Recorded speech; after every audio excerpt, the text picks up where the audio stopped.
This, actually, is how to take a test. 3 words: validate, validate, validate. 2 students, same material, same hours studied. One scores 20 points higher. The difference isn't what they know, it's what they do with the question once they see it. Most of us were never taught that test taking is its own skill, separate from knowing the subject. School taught you chemistry. It never taught you how to take a chemistry test. Those are different things, and the gap between them is where most points are lost. And here's something school never says: the questions are written by humans. Humans aren't perfect. Some questions are badly worded. Some answers in the key are wrong. Students who validate, systematically, at every level, score higher on the good questions and the bad ones. 3 levels, in order. Level 1. Validate the question. Before you think about the answer, extract what the question is actually telling you.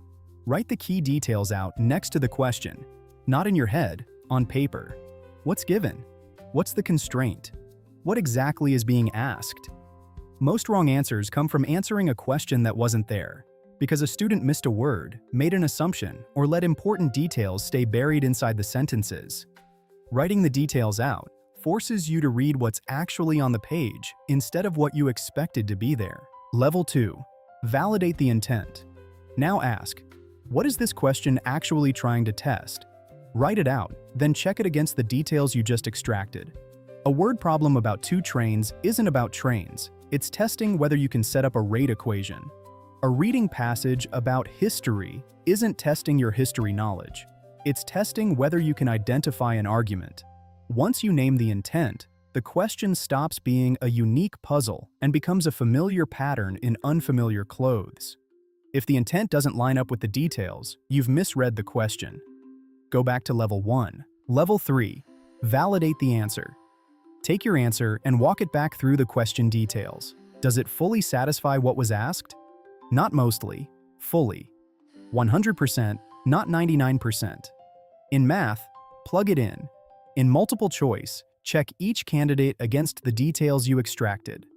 Not which one sounds right, but which one satisfies everything. The hardest wrong answer is the one that's true in general, but doesn't answer this specific question. Validation catches it every time. You don't always need all 3.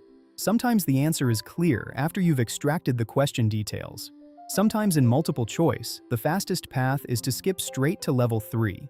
Validate each answer option directly against what the question asked. The answers are right there. Working backward is often faster than solving from scratch. The 3 levels exist to make sure you're solving the right problem in the fastest way, with the highest chance of being completely correct. Use all 3 when the question is complex or when 2 answers look equally right. Use just level 3 when the path is obvious. Validate, validate, validate. Not a rigid checklist, but a sequence of questions you ask at every level of the problem. Student A reads the question, gets a feel for it, picks the answer that looks right, misses a key detail buried in the wording, gets it wrong.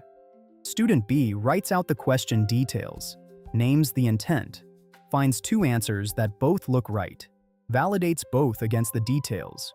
One satisfies everything, the other satisfies most, but not the specific condition in the question.